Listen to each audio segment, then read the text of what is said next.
Welcome to the Chromaniacs, your weekly San Diego FC podcast, episode number 2 of the Chromaniacs. My name is Craig Elsten, joined once again by the journalist Tony Sanchez and the writer Alex Peña, joining the dumbass Craig Elsten here for San Diego FC Chat. Guys, it is great to be back for episode number 2. I want to start by saying thanks to Los Shadows for giving us our theme song, 2 a.m., available on Apple Music or Spotify or wherever you get your tunes. 2 a.m. on the album Not a Safe Space. After you guys recommended this, I went and found the album for myself and listened to all 24 minutes of it. Short album. 7 tracks, 24 minutes. Nonetheless, sick stuff. Tony, how are you? I am good. Currently via some sort of Starlink hot spot, but we're back. New modem on the way, so we'll have brand new internet here at the garage starting next week. But look, been a lot of soccer in San Diego for us, and couldn't complain. We have a good matchup coming up, a friendly with America. Alex, so friendly they're not going to let us go from section to section. Alex, how you been? Doing great. Very excited to, come back for the first time here with Chromaniacs. So excited to get the conversation going again. All right, well, let's start with some quick housekeeping. Again, episode number 2 of Chromaniacs. Everyone who's finding us on YouTube, thank you for being there. Give us that thumbs up, the subscribe button, do the thing, do all that stuff that helps us algorithmically. We are available on Spotify now. You can find us there and migrating to all platforms. I haven't found us on Apple Podcasts yet, but still coming. Still grinding. So for everyone who is early in finding us, thank you so much. As soon as you can and on anywhere that you can, such as Spotify, if you can leave us that 5-star rating, positive little written review, all those things will help people find the show, which, as always, for a show that's a new show, that's our number one goal for the first, honestly, 50, 100 shows, is just please find our show. Please find our show. Please find out it exists. Come listen. So thank you to everyone who's there. Please rate and review if you can. Please like and subscribe if you are watching the video on YouTube. If you're listening to the audio and you wanted to see the video, Tony runs some, and with the new internet coming, he's going to run even more video in to the show.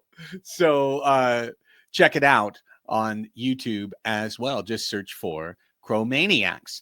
Okay. We had a game last weekend. Peace occurred at Snapdragon Stadium. A match was played. Fans came in, left. No incidents reported for San Diego FC and Austin FC. A result reported 2-0. San Diego FC victorious, continuing a month of May in which they did not lose at home, which they were dynamite at home, 5 home matches and no losses. Team is overall 6-1-3 at home, banking points. Tony, starting with you, I was part of your post-game show on San Diego Punto Football that night. Back from the snap, you were still up there on the balcony at the snap. The cleaning crews were around you, hoping that you would get the bleep out of the snap a little bit sooner if possible, but your kind of broad thoughts on the result on Saturday.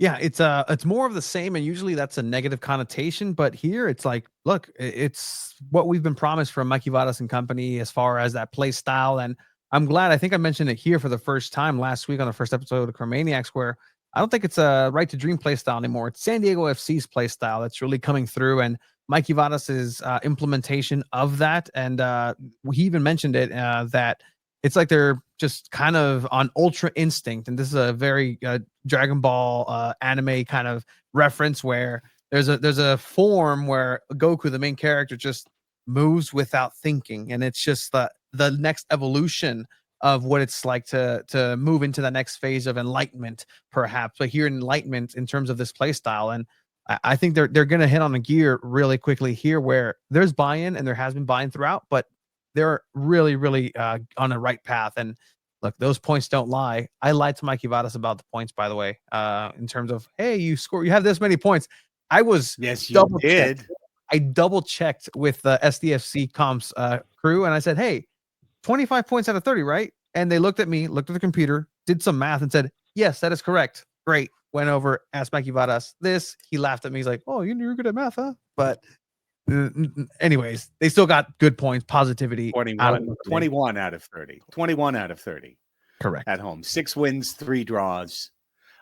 You know, Tony, because I watched that whole press conference, and then I was preparing notes for this show this morning, and I was trying to find those 25 points.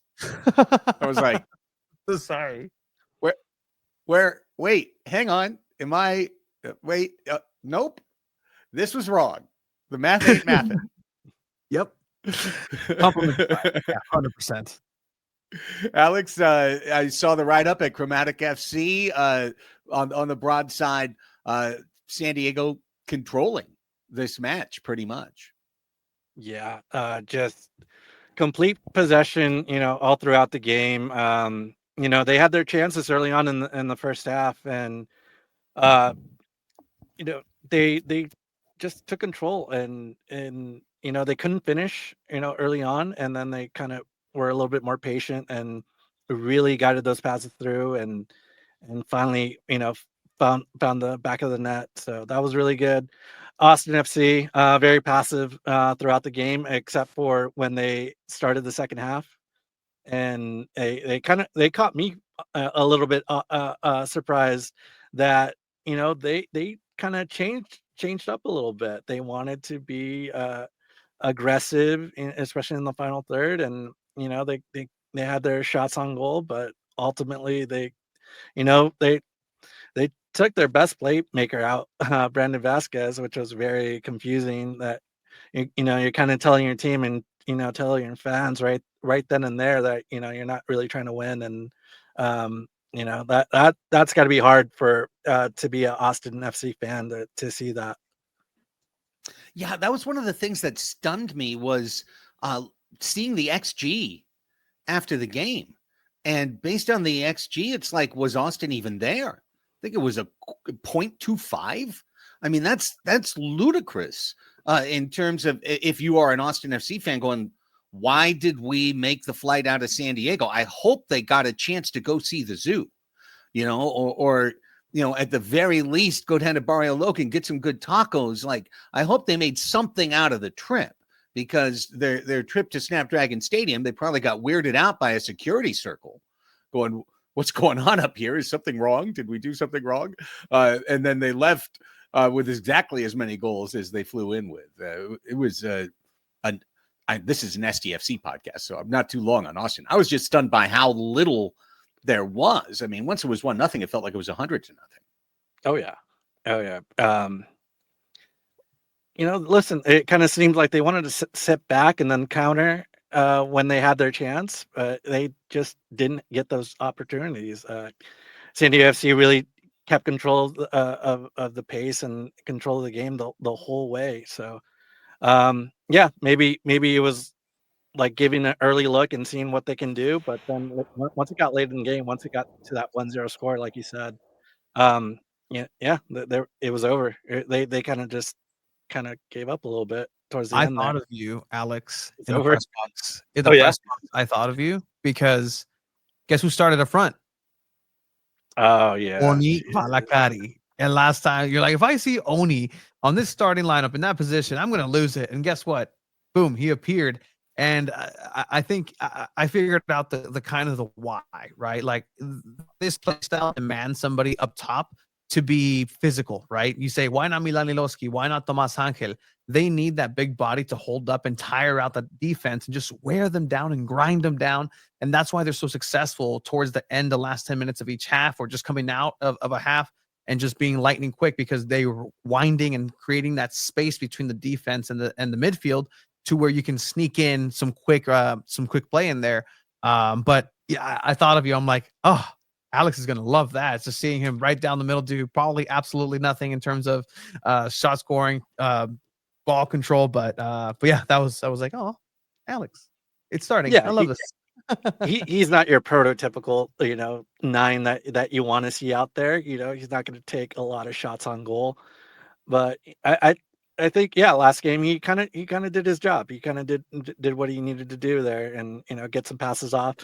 What I did like was seeing Luca De La Torre kind of be that man, kind of more up front, up by the penalty box this time around, and he yeah, Luca really did take his chances, and it was really cool to see him get that goal off in the second half, and with the Chucky assist. It was really beautiful.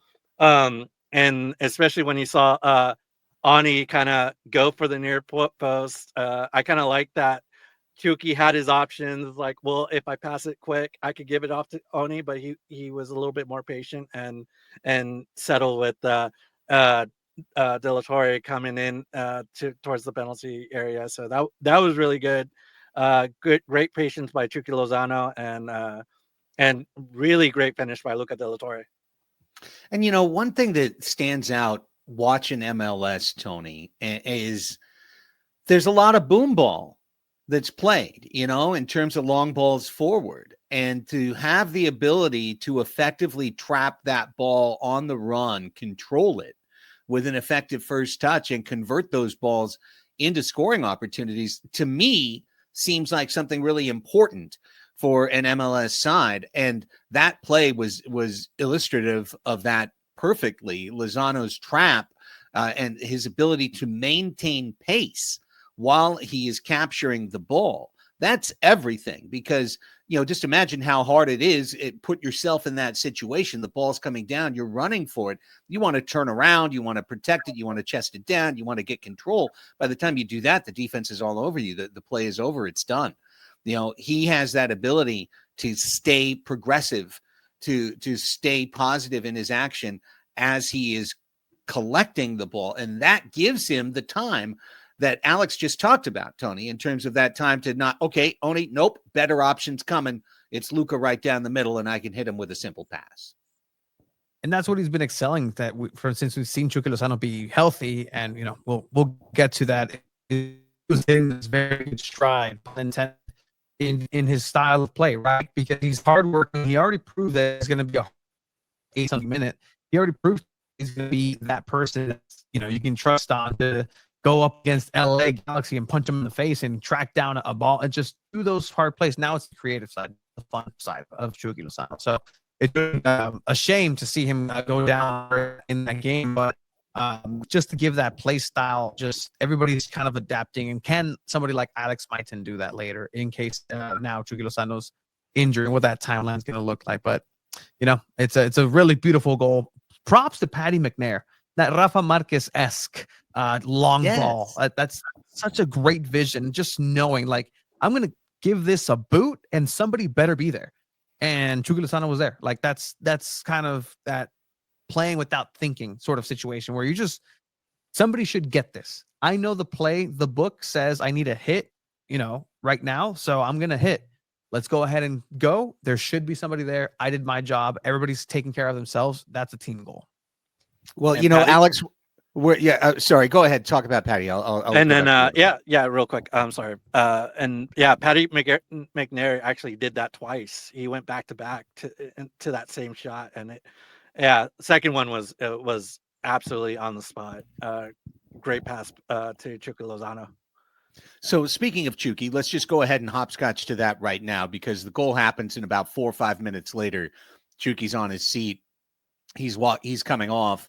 There was a little hope, and that's all it was. It was hope on match night that maybe it's an excess of caution. Maybe he felt something at the very first second and went down to prevent anything else happening. Nope.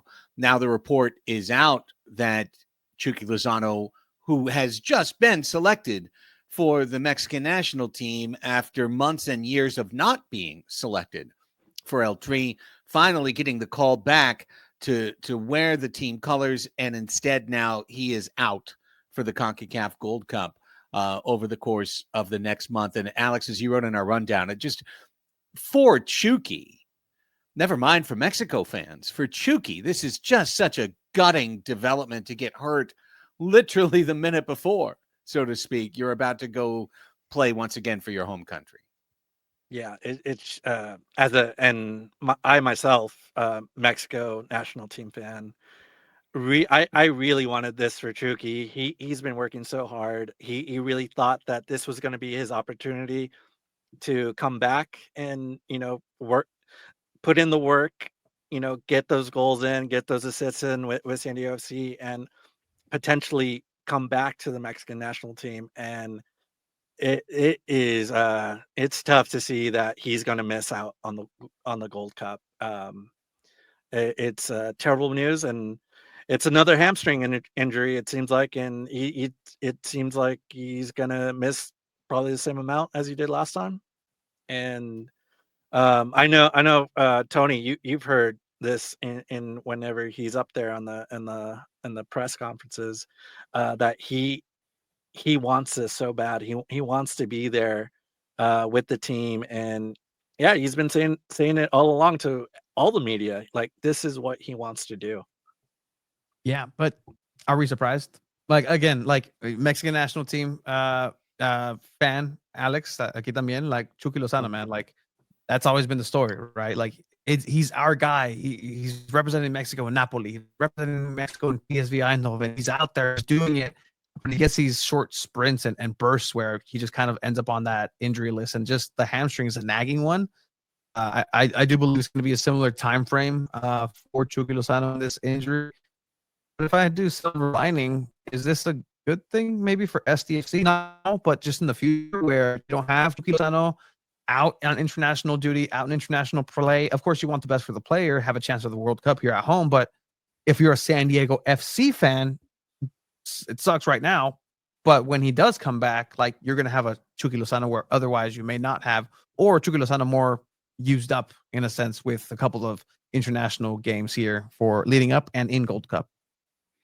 Talking to both you guys and also to our mutual friend in Morvia, who I saw at a Wave match previously, and we were talking about Chucky, and he echoed, just how important it was to Chucky, because the thing that really stood out to me was coming off a hamstring injury, how much he was flying up and down the field, like not just getting up and down the field, but clearly exhibiting his top speed. And going like, here's the top of my range. Here's the most I can do, the best I can do, and really pushing himself in a spot where I think a lot of highly compensated professional superstar athletes would maybe not, put it all the way into the red all the time. And when I was talking to Immort about that, he just kind of looked at me with, like, well, yeah, he knows what he has to do to make the team. He knows that he has to go above and beyond because he's an MLS player. And because he's an MLS player, he's thought of as not being on the level.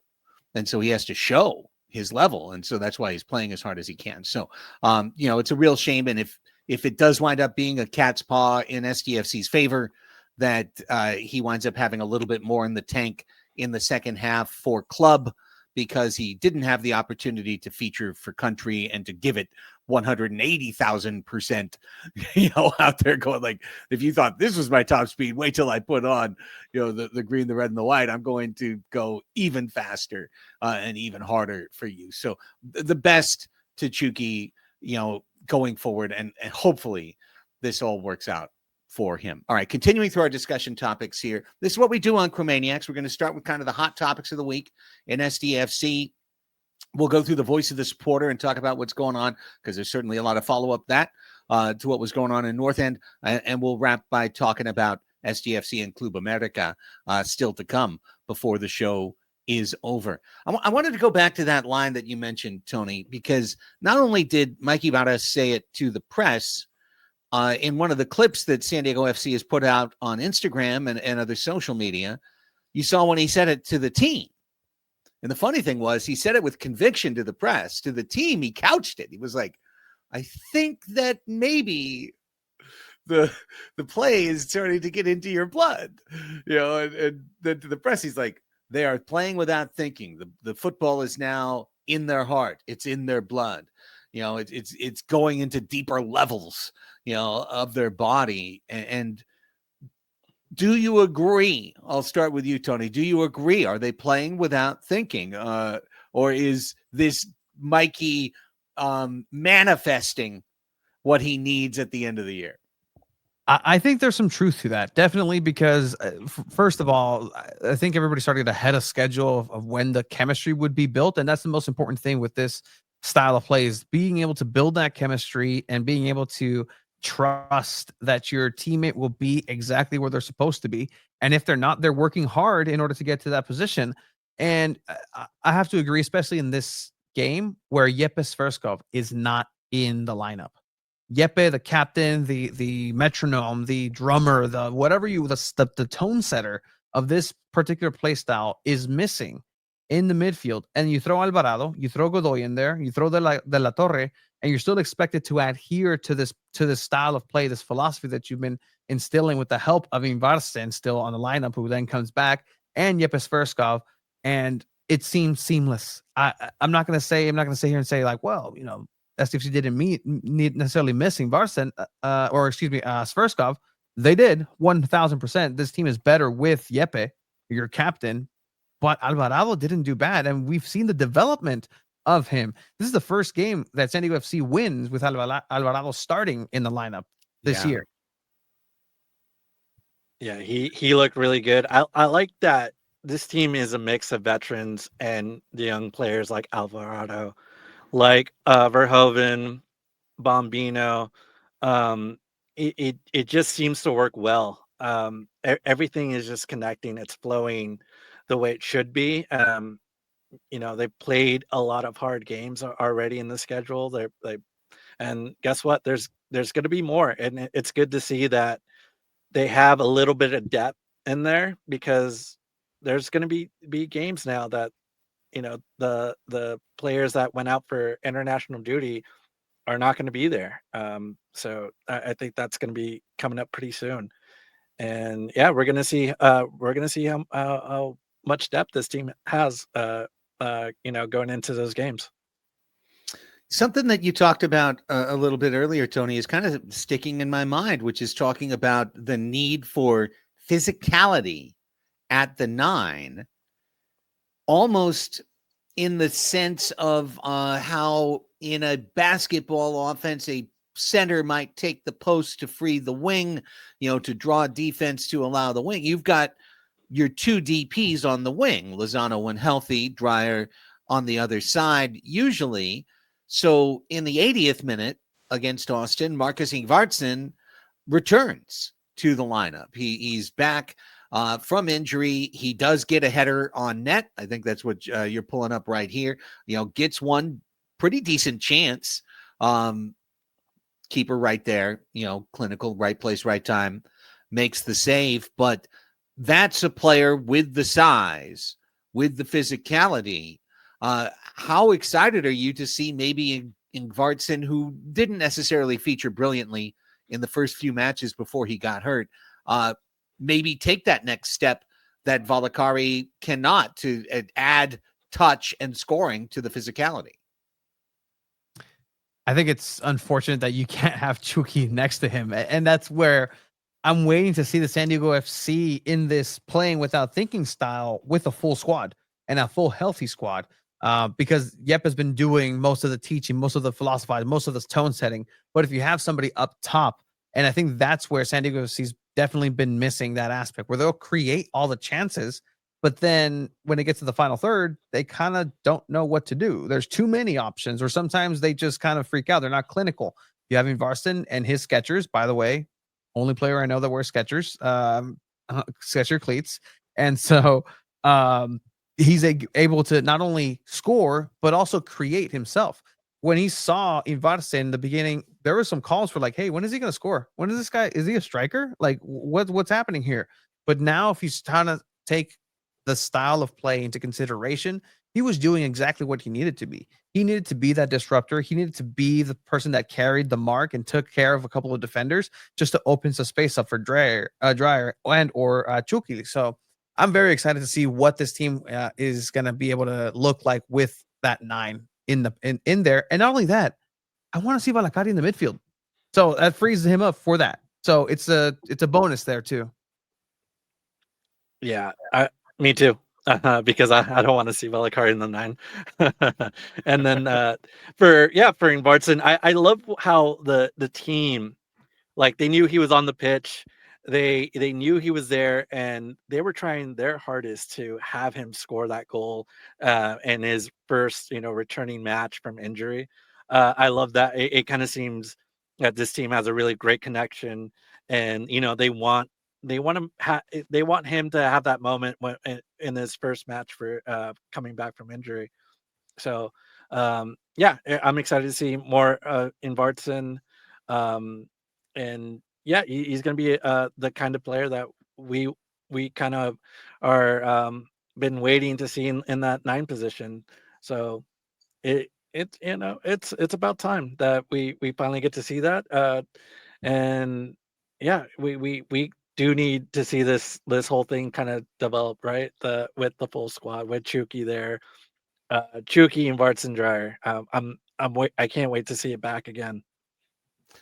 Well, we won't see it, presumably, for a little while. There's an international break that we knew we weren't going to see it. And then it'll be a matter of when for Chucky, his health. And I can only imagine after injuring a hamstring a second time in half a season that there's got to be an added layer of caution in terms of making sure you're coming back 100%. And sometimes that last 10% for a hamstring can just take way longer than you think it will, because it's like, no, I feel good. But it's still there. It's still slightly there. And if it's still slightly there, you cannot play without thinking, because you're always thinking, am I about to rip my hamstring? Now, one of the ways that you can sub out with Lozano out of the lineup is to bring in Milan Ilovski. But it's interesting in that Ilovski has really taken to this late game super sub scoring substitution, somebody who comes in with fresh legs when the defense is worn down and finds his way to a goal. He does it again in stoppage time against Austin. But I'm curious. He's 5'11", that's what he's listed at. So not sure if you put him in bare feet and brought out the tape measure, exactly what you'd get. Is Ilovski better served? This is my question for the discussion topic. Alex, we can start with you. Is SDFC better served putting someone else out there and keeping Ilovski super sub, or should Lozano's injury transfer minutes to Milan? I think number one, I think the credit for putting in Ilovski late in the game, should go to Mikey Varas. He's really been picking his spots to bring in players. Obviously, very late in the match to put in Ilovski. He's not really expected to do anything, but a nice added goal, to make it 2-0 is pretty nice. But we've seen him do this before with Tomas Angel. Well, when he brings him in, he makes an impact in the game, and now Ilovski's been doing that too. So credit to Barras for picking his spots and bringing these players in. I don't see any drawbacks in putting Ilovski out there, especially now that we know that there's an injury with Chucky. He is going to miss some time. We just don't know how long. And yeah, I've been saying it for a very long time. Like, I want to see more Ilovski. And hopefully we do get that opportunity, in these next few matches that are coming up. And he's a guy. We got to remember what his resume is. He is a USL goal scoring like champion. He knows what he knows what he can do. He knows how to find the back of the net. So I don't see any drawbacks. I really do hope we do see it. I think right now with injury, it's the best opportunity to do it. What about you, Tony? Yeah, I mean, I kind of like him as a super sub. Like, I really do, just because I mean, right now he's leading the MLS with most goals per minutes played. He's number one on there for a reason. And so if that's the position where he kind of elevates to and is excelling right now, I'd want to go ahead. I understand why Mikey Vadas just keeps leaving him there. And it's like that little bottle of energy and just like that ace up your sleeve that you just know you have. And we've seen him utilize them differently too, because Milan's playing in the midfield as well, not just up top in the 9. So you can do a couple different modifications toward that. And on top of that, if you do get Ilovski, do you play him in that midfield? Do you play him at the 9? Because Ingvartsen can also play on the left. And so you can throw him on the left-hand side, make him more of a midfield left winger type of situation, not so much on the central attack, but you also have that option. So there's a lot of options, but as we're going to get to in a bit with international breaks, I'm not sure how many options are realistically available in combination for Mikey Varas. How does Alex Mighton fit into this mix, in your guys' opinion? Mighton, yeah, he's good as a winger. I want him to make more challenges and take on some more guys. I think he does have the speed. I really do believe in his ability. It's just having that confidence to just go for that post, bring that pass inside. I've seen him a little bit when he's like just unsure. He tries to cut back inside a little too soon, and I like him. Where if they're gonna bring him on, he's good as a winger, and especially right now with Lozano out, and but with Mighton is I whenever they put him in that 9 spot, it just doesn't feel right for some reason, especially since whenever they do, Mighton and Dreyer just switch out anyway. They just kind of like flip-flop all the time. So you're gonna see different looks with Mighton out there. Yeah, no, Alex Payton's just it's a different. Craig, go for it, Craig. No, I mean, I think you guys nailed it. Good discussion, in terms of who should step in as Chucky steps out. And obviously Ingvartsen is going to take more minutes as he gets healthier. And I would expect him probably, not to jump the gun on the Club América preview, but I would expect him to play more, even potentially start and play the first half against Club América. And the goal would be, once SDFC is back to MLS action, that Ingvartsen is back to being able to play 60, 75 and full 90, because I know this is someone that they are counting on, and we have only rarely heard from him so far this year. One thing that stood out to me looking at the standings and trying to figure out Tony's muddled math,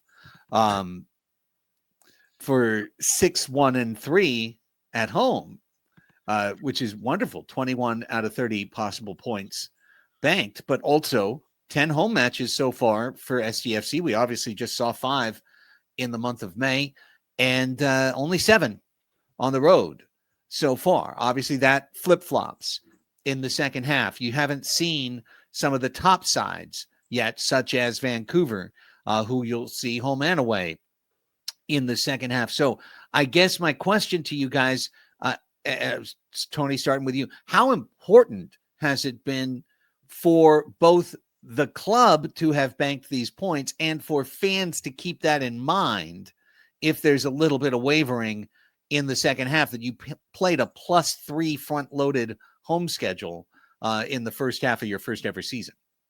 I think we just have to remind everybody what the expectations were coming into as an expansion team into the season, right? If you were challenging for playoffs, it was water in the desert. Thank goodness this year went so well. Mikey Vadas himself was like, yep, if we can compete for that. I remember him having a conversation with you on air about that specifically too, about like, if we can do that, I think it's a mission accomplished, and in kind of passing on off all colors there.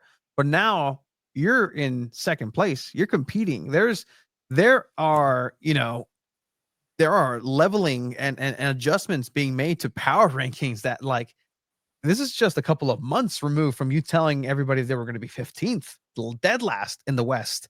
That's almost virtually impossible, the way and the pace that this is going, right? So just a matter of tempering expectations. You do have that Vancouver, that Minnesota coming up after Club América, and it's going to be fun and games. But there's some really tough matchups, even going away to some of the matches over in Chicago. That intercontinental travel, the continental travel, is still something that the players themselves are getting adjusted to. We've been asked, why do you keep asking about altitude to these players? Because they keep bringing it up. They just do. Like, it's a discussion point. Like, as much as you want to say no, it's a discussion point. So it's really good for them to have banked that. And much like the weakest link, like, good. Like, you got the money in the beginning. That's the great strategy. Great game show, by the way. You just brought up a good question, because this is the first time they've kind of traveled this country is pretty big. It's pretty wide. When it comes to these players' minutes and how they're going to be managed down the road, what do you think is going to be the best strategy? Obviously when it comes to Leagues Cup, we're probably going to see more of the Mitons and probably Angel play those matches for and Dreyer might get less minutes there. But I've been thinking about it that these players are going to have career high in minutes potentially. So with the added travel and with the schedule of the way it is, plus Leagues Cup, plus if there is potentially playoffs, how are these minutes going to be managed? And Tom Krasovic in the UT wrote a good piece, a column about this as well, and suggested that Mikey Vadas channel some Greg Popovich and have some straight sit-outs in some road contests and just be like, hey, Chucky, you're not even on the plane, bro. Like, we're going to just leave you at home, Kawhi Leonard, Tim Duncan style. Just be like, nope, Tim's not there. Tim didn't make the flight. I think it's going to be a legitimate concern. And seeing Chucky hurt himself twice in the first half of the year trying to make the national team, we haven't seen that from Dreyer yet, but he's not exactly Cristiano Ronaldo in terms of his physique. You know what I'm saying? He's a smaller player that theoretically could break down over the course of the year. One thing that has surprised me very slightly, and I think Mikey Vadas gets pretty much A's across the board, and maybe this is really more than anything endemic of the need to get the soccer into the bloodstream and out of the brain and into the organs and all of that soccer transfer, fluid transfer, however it works, that he's needed to play his starters more minutes earlier to develop that chemistry, to microwave that or incubate. I guess I got to stay with the medical metaphors, to incubate that chemistry and keep it rolling. Whereas maybe in a different universe where everyone knows each other and everyone's played together more, he would have had more rotated lineups for these 3 and 8s, because this is twice now, Tony, that we've seen 3 matches in 8 and very little rotation from San Diego FC, a half here, a half there, a guy here, a guy there. Do I have to add to this? Because there is one more thing we're not mentioning. We were fans at some point of the USL, just the concept of soccer in San Diego, because San Diego Loyal was here, and we met some interesting teams, such as Tacoma Defiance, Los Dos. These are all teams that are B squads for the MLS teams, now MLS Next. San Diego FC does not have that right now. They have all these networks. They have, summer transfers coming in through FC Northland. They can have loans, but they don't have a well of youth. The youth is already the starters. They're already there. So unless something happens and you have just the backing of a Brinks truck of players and by the dozen, that's also going to be a big issue. Great point. Alex, what do you think about that? Man, I wish we had some sort of established, second team already, but we don't have that. So yeah, I'm just looking up like Dryer's minutes, and he's completed a lot already so far, compared to his time in Belgium, which was over 1,300 minutes, uh, close to 1,600 combined with the pre 2 seasons. So he's already meeting. He's close to what he has, which is like about 1,500. And we're gonna need him. We're really gonna need him down the stretch. And just because he's up there with I was just looking this up. He's up there with Messi with when it comes to goals plus assists. He has 13, I believe. Messi has 15, and so yeah, we're gonna really have that. We're gonna need that depth that we have, and to play out some of these matches in between the season. So whatever Tyler Heaps and Mikey Virus concoct, it's gonna be, it's got to be a good plan, because I think everybody wants the playoffs. I think we're hungry for it. I think we see that right now we're in second place, and I think we can get there. I really do. So they really have to be smart about what's going to happen during the season. All right, last discussion topic before we switch things up. It's nickname submission of the week. So ongoing sub goal of the Chromaniacs podcast is to get a nickname for San Diego FC. It is so bleeping unwieldy to be speaking about them conversationally and get to the point where you want to say the things, and instead you say the football club, the SDFC, the soccer team players. It's obnoxious. It's obnoxious. So last week we entertained what I still think is a rather fanciful idea, something, Chrome Dragons, Chrome Devils, some Chrome thing, Chrome Talisman, whatever it is. This week, we're going to turn to Matthew Doyle from MLSsoccer.com, who's putting together listicles and power rankings and such. And he has gone with Los Niños. What are your thoughts? Nickname submission, MLSsoccer.com. Right there you see Los Niños are among that trio of teams playing that S-tier, beautiful, effective soccer.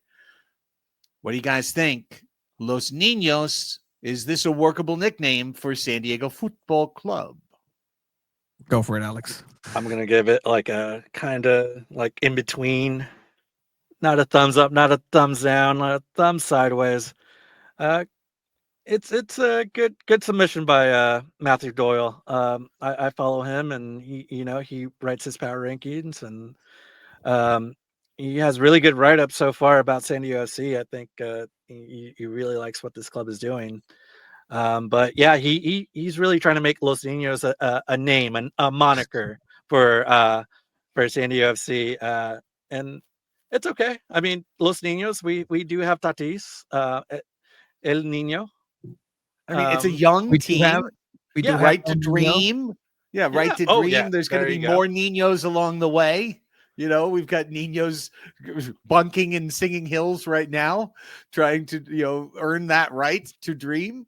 Tony, we've got a thumbs sideways from Alex. We've got the emperor before the decision right now from Alex. What about from you? There has to be it's just not perfect. I don't know if that makes it's just not perfect, right? Like there's boxes it ticks. I'm like, Los Niños, again, Tatis this. We do have weather called El Niño sometimes, just around these parts. So, but like, again, I'm there with like, it has to be like with the color, the feel, like Los Niños, again, you're just kind of pawning it off to Right to Dream again. Like, okay, I like the Right to Dream thing, but now everything's a little bit more San Diego FC. So what's specifically San Diego FC? Like, what is that? I think it's a good submission. It's harmless, but I think we're on the cusp of something. Like, I think they can find it. We can go with it. We can try it out. Maybe it's like a chicle. Like, just sometimes you gotta find it and find the gum. I don't know why it's hard to think of gum, but chicle. It's just kind of it's malleable enough to be like, okay, now I can blow the bubble. but the bubble, the gum is not at bubble moment. It needs to Got be it. worked. What do you think? Yeah, What do you think? I think it's just okay. I Yeah. could, like, if you told me that was it, then I'd be like, okay, but does that make Anders Dreyer a Nino? Does that make Tverskov or Ingvartsen a Nino? They're not that young. Godoy. Like, is Chucky a Nino? He's not. He's checking his trainer. Like, hang on, why are you with me all day if I'm a Nino? I should be spry and young. So I don't know. And I saw people trying to push Los Azules on a couple of platforms, and I'm sorry. Cruz Azul is a thing that exists. Blue is a color that is shared all over the place. So, Los Azules, the Blues, are we Chelsea? Are we like Galaxy? Yeah, are we? Yeah. So not feeling that. Still think if we're going to pick one of the two, it's got to be the Chrome, because who else is Chrome? No one else is Chrome. It's kind of like thinking about the Padres, brown and gold. The Padres were blue and white for a while, and it's like, who are we? Are we Walmart? Are we the Brewers? What are we? So yeah, Los Niños, I don't know, a little too generic. Yeah, it's like if you're playing a video game, you create a franchise, and it's like, well, this is the default thing that the announcer says that was there in that sound booth just recording. Right. The bats, the firecrackers, Los Niños. Amazing. Let's quickly shift to the report I can definitely give the most of the three of us, which is what happened in the North End on Saturday night with Austin in town, and with a much different and definitely, especially early on, smaller crowd in the North End. Well, there was a reason for that, and we speculated this would be the case, but it wasn't made official when we talked on Chromaniacs number 1, which is that the three largest by population supporters groups for San Diego FC all decided to boycott, have a home watch party away at a bar. Boycott. The three largest supporter groups decided to boycott the San Diego FC Austin FC match in solidarity for however many out of their groups of that 33 got suspended, because the club hasn't thrown out a hit list. The club hasn't thrown out, there are 8 Barra and 6 Dago boys and this, that, and this many Galaxy, or they haven't even said how many San Diego and how many Galaxy people got suspended. So there's a lot of privacy and kind of giving people the respect of their privacy, which I totally understand in terms of that suspension list. But the reaction was to have Dago boys and Barra and Chavos all skip the Saturday match, which left the supporting to the other 4 supporters groups. It was certainly a smaller tailgate in the purple lot. Of course. It was certainly a different sound at some points. Hey, if your entire frontline drum corps is gone, and the backup drummers are in, if varsity is out and junior varsity is in, there's going to be some mistakes made at the line of scrimmage, so to speak. So, the drumming improved as the night went on. But as someone who was right in the middle of it, I couldn't be more proud of the people who decided to show up, because supporting a club is about showing up. And trust me when I tell you that everybody in Dago Boys, Barra, and Chavos knows that. And that's why they always show up. And that's why part of their credo is that they're always there. And that's why the songs are wherever you go, we will be there. Songs that, by the way, were made unavailable to those who were in the supporter group trying to do their best, because the Instagram spot SDFC Chants was deactivated for the weekend. Now it's back. Interesting.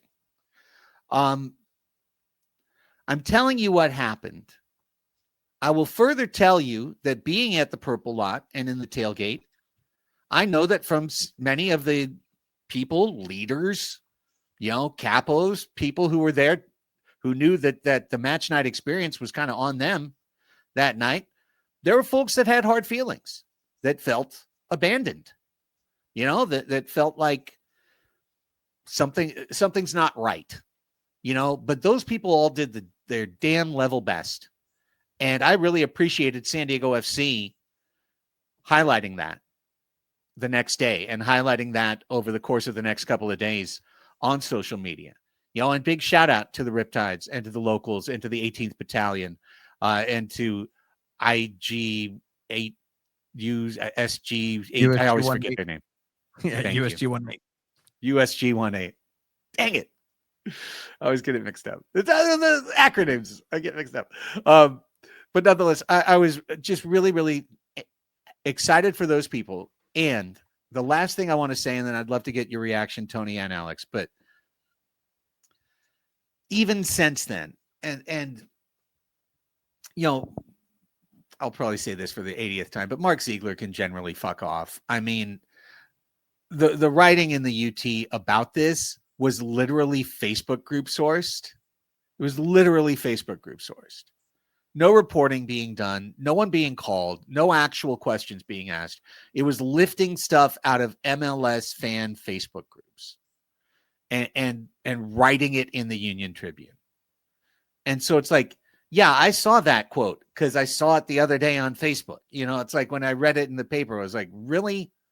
I saw that in Facebook. It's not the job of the soccer writer to judge how the supporter group did on the night and say, well, it was this or it was that or it was something else. That's just shit stirring. And that's unnecessary. And it's divisive. And some of the commentary since then has been divisive on both sides, whether it's plugging SDFC chants back in, like, where was it? Whether it's saying, hey, no, we loved the match day atmosphere even better this day. Nah, you didn't. Come on. It's better with everybody there. And again, I'm not a leader. I get to be vocal because we've got this show. So I'm a leader in that sense. I'm speaking. But I'd like to offer a word of unity and a vote of unity. All of us have the same goal, which is to show up and have fun, to go to the tailgate, to be with your friends, to have the music, to have the barbecue, to have the drinks, and to have the songs and everybody to get all lathered up and ready, and then to go inside and to kick butt as a supporter group, which means singing, drumming, chanting, dancing, moving in time, waving the flags, doing all that stuff. And we all do it best when we all do it together. It's pointless, petty, and quite frankly, juvenile to even compare. And I know that sounds maybe Pollyannish on my side, but I think it's juvenile to even compare. Oh, well, my group's bigger than yours. Well, my dick's bigger than yours. Well, my flag stick is larger than yours. Like, what? Aren't we all trying to create the atmosphere for San Diego FC? Aren't there friends through all of these groups? Let's just continue to do that. Nobody should fight.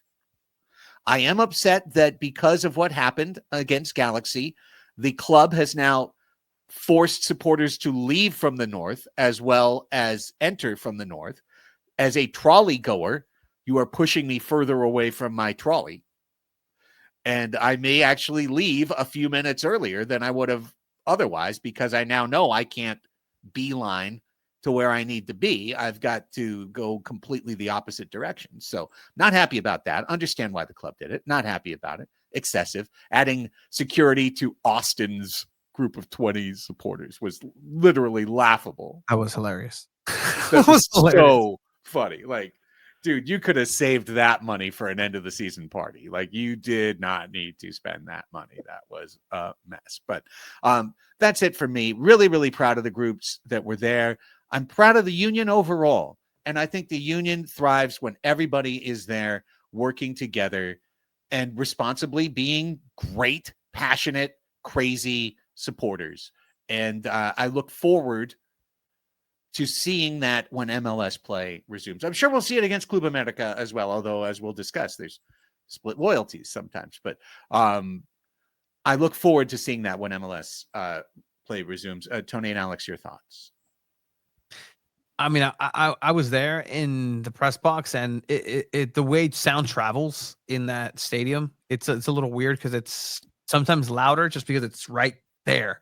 But even with drums, no drums, the way I keep describing it to people, and I think I said it to you, Craig, on that post-match show, was just acoustic, and there's nothing wrong with that. Like Nirvana can rock out, Nirvana can bring in the grunge and the amps blown out, but they can also take it back. They can also scale it back and get the job done in a wonderful way. And again, a lot of people decided not to get the towel for themselves. Okay, if you can get it later, that's fine. You missed out at least on a great giveaway. But I'm very happy to see just the people who did show up as well. I understand a little bit too of why the three groups weren't there, and I try to give context because as much as I tried in the press box, there was context that needed to be given to Mr. Ziegler for a lot of these things, but minds were made up on as far as what that story was going to be. But at the end of the day, like, this is to support San Diego. Like, this is my stance. I get asked, "Are you a fan of the team?" I'm a fan of San Diego, man. And if there's a team that represents the team, I don't care if it's the Legion, I don't care if it's the Mojo, I don't care if it's whatever it is. If you have San Diego, good on you. Like, let's go ahead and go. But I want it to be a great representation of the city. What we saw against Galaxy is unfortunately a representation of the city. There's no question. Like, that's it. Like, it's like it or not, that's a representation of the city. There's people around MLS talking about, like, people were concerned. I was on a Swoon Tower Austin podcast, and they were concerned. The sweetest people. Hey, so, right. Like, what should we be worried about? Like, where should we go? I'm like, nothing. Like, nothing. Like, please, nothing. It's okay. You're not LA one, and even if you were LA, that can't happen. Like, that can't happen. And I see people on the Padres, just social media too, because there's fights there, and people are tagging, "Wow, I thought we were better than SDFC fans." Well, guess what? You opened yourself up to that. You opened yourself up to those discussions. But we're 100%. We're here now. There's a match and the rest of the season to go forward. I think feelings have been felt, discussions have been had, and I will commend people who are working volunteer hours that do not get paid day in, day out, who are dealing with this crap. And even the people who are getting paid for this within the club, like, hey, kudos to you. You guys didn't deserve your Memorial Day weekend to be ruined the other day. You guys didn't deserve to have all this extra paperwork. But you know what? It's your job, so it is what it is. But at the end of the day, look, it's a celebration. It's a game. That's what it is. It's a game. It's a children's game if you really think about it. Like, we all get to enjoy it. So there's no reason to let somebody else enjoy any less. And that's just selfish. That's the truth. And look, there's discussions, there's points to be had, and it's not perfect. It's not perfect at all whatsoever. But hopefully it's going into a direction where people can come back, and I'm part of somebody who believes in restorative justice. And so let's kumbaya a little bit together, make some drum circles together. Hey, other side, how about you make some practices for the drum circles? Hey, how about for the drum circles, you don't make it so, like, scary for some people. And if that's the case, solution oriented, have different drum circles, have a moment in the tailgate before where everybody stops what they're doing 45 minutes before, comes together. Hey, we're going to do a 15-minute drum circle just to tune up a bit, tune up the band. Everybody come together, and then we go together. Like, force these situations of training to happen, these moments, because, yeah, it's hard to get all these people on the same page. Not everybody's going to go underneath the trolley with the Dago boys and Barra and Chavos on a weekday and just lose their minds to practice. It's just not viable, right? It's just not viable. But I love everybody in that section. I've been talking with everybody, English, Spanish, and everything in between. And I definitely just empathize with everybody. At the end of the day, what you do with your money, it's what you do with your money. And hopefully somebody's there to support the city of San Diego. Yeah, well said, Tony. Yeah, from my perspective, it did sound a little different, just watching it here from on the TV.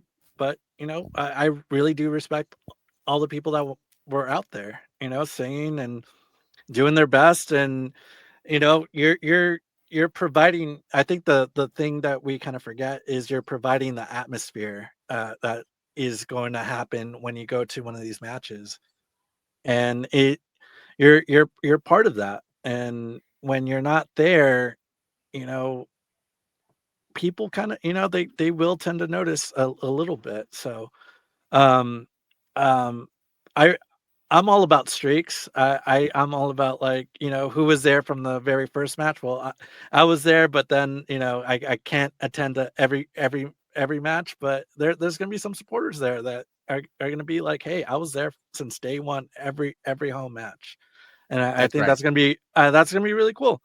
And I think the one thing I will say about the supporters group that I do want to see eventually, it doesn't have to be now, it doesn't have to be, you know, anytime soon, or any, or even in this year. But I do want the supporter section to somehow get the other fans involved, because I can tell sitting in other sections, because I don't sit in the supporter section. I like to watch the match. I like to sit up, in the 200s or wherever else I sit. Um, I do see kids, I see other fans that kind of want to get involved in the chanting too. And I ask, like, the supporter section, can we come up with one chant and figure out when to do it? It could be before everything gets started, or maybe after halftime, to get the vibe going again. Can we come up with one chant that everybody can do, and put flyers on the cup holders or something, or Yeah.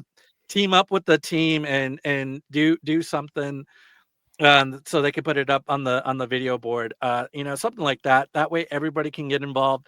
Everybody will feel like one team, united. And I think that's going to be the biggest thing for everybody to really get involved, when you go to a game at Snapdragon. Voice of the supporters. Can't wait to hear him in full throat once again as SDFC again into the international break now.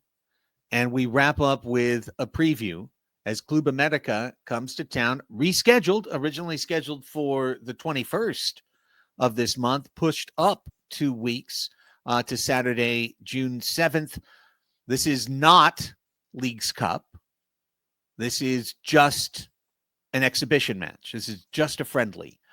San Diego FC and Club América. So why, when we've had all these very important matches with league points on the line and everything else, why is this one likely to be the next highest attendance match since the opener and the first match all time? Please explain to Liga MX's I don't want to say neophyte. I know stuff about the league, but I'm going to pretend like I know nothing.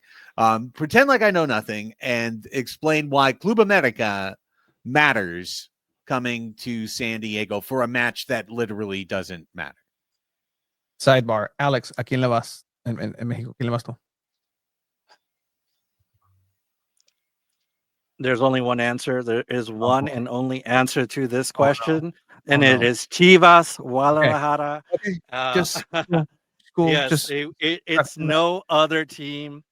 Club America is hated in my household, in my family's household, like no other team. I actually, my mom is the biggest Chivas fan that I'll ever know. She has every piece of merchandise you could possibly own. She can honestly wear from head to toe all Chivas gear. She can. Um, so with that said, she texted me this morning and she said, I see that San Diego FC is playing Club America. I hope they lose. I don't care if it's a friendly. San Diego FC needs to put their A team and they better win. Well, hopefully that's the case. And we don't know who America's going to bring, right? But this is just literally the Yankees. This is literally New England Patriots in the height of the dynasty. This is literally just Real Madrid, just the biggest television company in Mexico owns the team. Like there's just backed by, like, It's the blue bloods of Liga MX. They have the most titles, technically speaking, in the history of Mexico in first division. They're the arch rivals, as Alex mentioned, of Chivas de Guadalajara, the team that's grassroots, only has Mexican players, kind of. And they feed into the Mexican team, where America goes out and gets these signings. It's like, wow, look at who, look, did you see who we got? Bam Bam Zamorano. I mean, again, these names of like South American like greats, right? Like, oh, ¿cómo se llama? El Pulga, el Piojo, este vato, cabrón. Yep. Chucho Benítez, que no sé qué, que pa. All the best Mexican players. Oh, they're just gonna end up in America anyways. There's a meme in Mexico where anything happens. I don't know if you saw the other day. How many strikeouts did Tatis get? He got struck out a couple times the other day. So whenever that happens, they clip it to "Es penal para la América." Anything bad that happens in the world, clip it to a call of "That's a penalty for America." Like literally, they get special treatment, perhaps, because they buy reference. So this is this big, ugly, everybody hates team that is coming to San Diego. But guess what? Just like they have the amount of haters, they have that many amount of supporters and fans, and they're going to be coming into San Diego, and I've already been here, and I've been talking with people in the supporter group. So I'm like, hey, I know I'm a big America fan. So what are you going to do that day? Like, what's the plan? What's the plan, bucko? Are you going to half and half? Are you going to do the split jersey, which is absolute sacrilege in Just soccer? The worst. It's the worst. What can we expect from you? And let me tell you, America fans are going to come out, and just like Alex said, like it's in the zeitgeist beyond anybody who knows soccer. Like this is everybody who's driving on and listening to radio in Spanish, listening to the border. How much wait time is going to happen? Oh, America is going to be here. I'm going to buy tickets for that. I know people who don't watch soccer that know that America's coming in. Not only that, bought tickets. You know who bought tickets? Desiree, my girlfriend. I'm like, why did you buy tickets? I was like, so I wanted to take my nephew. He's gonna see. I'm like, all right, I guess for America, he's an America fan. It's a crisis there, actually, unfortunately. But this is the big bad. This is the big bad, and America's coming into town. And honestly, I mean, it's gonna be interesting asking the players for San Diego FC, hey, what was it like playing an away match at your home stadium? It could be. It could be. Yes. First ever away match at Snapdragon Stadium. Unbelievable. Now, Club America just played LAFC on a play-in for the Club World Cup and lost. This is an exhibition friendly, like a week later, 2 weeks later. Club America is bringing nobody, right? Aren't they bringing their under 18s? Like, who are they bringing in? And of course, for San Diego FC, they're going to be without 7 for international duty / injury. So already it's a almost fully rotated lineup for Los Niños. Trying it out. Didn't really work. Didn't feel it. But Los Niños are menos. Siete niños. So it just feels like it's going to wind up being kind of a weird match. How do you know that they're playing their backups, Craig? Have you ever seen a 125 on the back of a jersey? I have. Oh my God, when I went to a Xolos match and somebody checked in and they were like number 192. And I was like, what? We're going to be seeing out. That's because the numbers mean something, right? Like my numbers in soccer mean a lot. If you get a primary number of 1 through 10, that means you're the best of the best. I mean 11 because obviously 11 players, but that just means that there's a pedigree that you've earned. You've earned your stripes. I know in football, I never played American football, but sometimes you earn your stickers, I guess, in preseason because you go through it and you start to slowly go from 100 to the 2 digits, the 60s. And then eventually, if you crack in, you are earning of a 1 through 11 because that you're designated as that's your position. When we talk about, hey, Yepes Verskov, he's a 6. oh, what does that mean? He's not just the best 1 through 11. Like, he's earned that number. He's worked for it.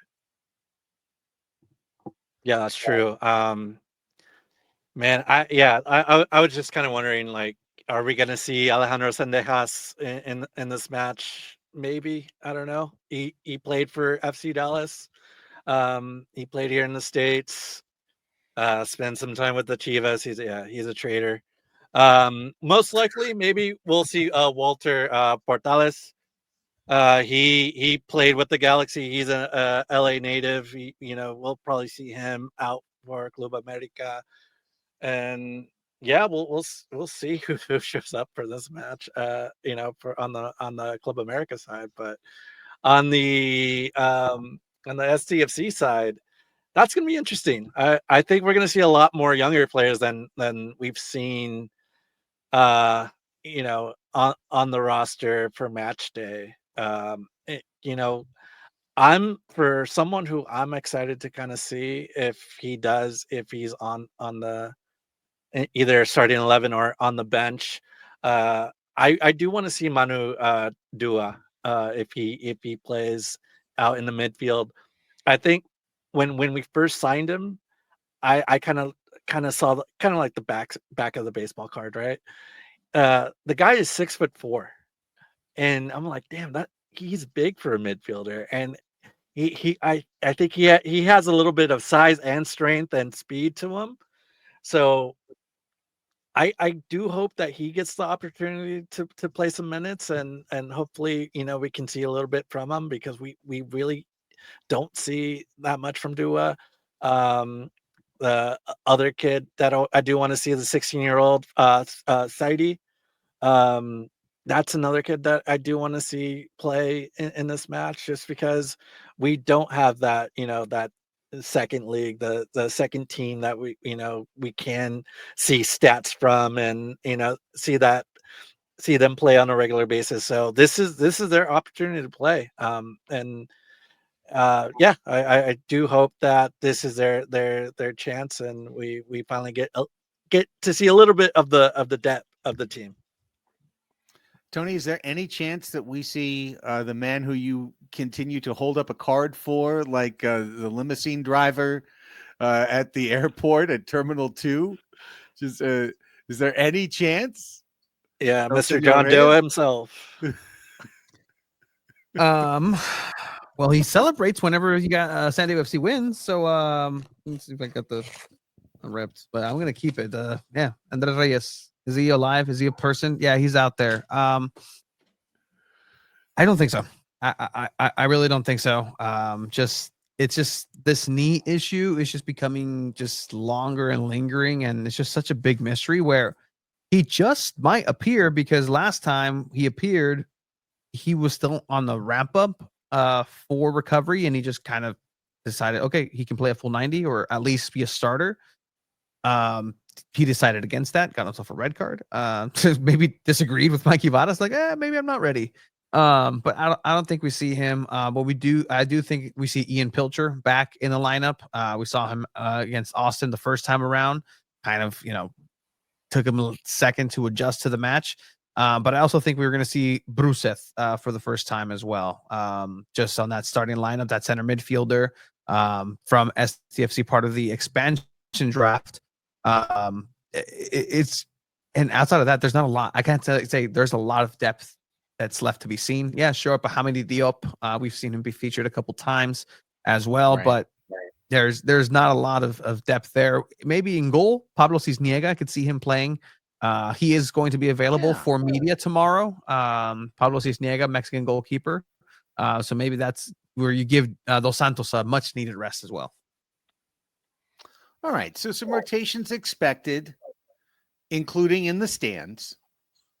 I already saw SDFC putting out things such as, no bottles will be allowed. As they call it, an all pour event. So they aren't just opening your can of beer for you anymore. They are going to pour it out. I found out when they did this for Galaxy, they also make you pour out your water or your Gatorade, which really sucks. Because it's much better to have that bottle to open and close. But nonetheless, that's what it's going to be. And there's also going to be, you go out the gate that you came in. So they're going to treat it like Club América is an LA group. I'm sure there will be a huge Club América supporter presence in the stadium, because I've seen them for just random exhibition things. I think Club América played one of those summer friendlies, and there was a huge supporter presence. So I'm sure that will be there. And as such, it will be a vibrant atmosphere for a meaningless game. I got to hold my hand up here, just as somebody who comes from other sports and, trolls in those worlds. And when the season starts, you don't stop to play a pretend game. That like people are so excited for this match. And I'm just being 100 with you and with the audience. This is the first match in SDFC history that I don't care about. I don't care. I hope no one gets hurt. We'll be back next week to talk about it. The rotations will be interesting. That's the part I'm interested in, is the rotations. But the result is meaningless. To me, this is a good thing for the club, because they're going to collect a lot of money from a lot of folks who paid to go see America. And America's going to laugh, because they're going to take their portion of the gate and they're going to walk out with a bunch of guys that are wearing number 134 and number 216. Yeah, it's all it is, man. It's all about the money. Alex? Yeah, it's a friendly. It's one of two friendlies so far that's going to happen this season. The other one's going to happen with Club Tijuana, Los Cholos. Yeah, the Cholos. I mean, that's a little different for me, because that's cross-border, America is kind of like, and it's going to be kids in America outfits. Just like when Manchester United showed up, it was 15-year-olds wearing United kits and legends in the stands. It was like, hang on. Are any of you actually playing for Manchester United when you get back to Old Trafford? Are any of you going to be there? Because I'm not sure. You're here at Snapdragon, but are you guys going to show up in the real games? Okay.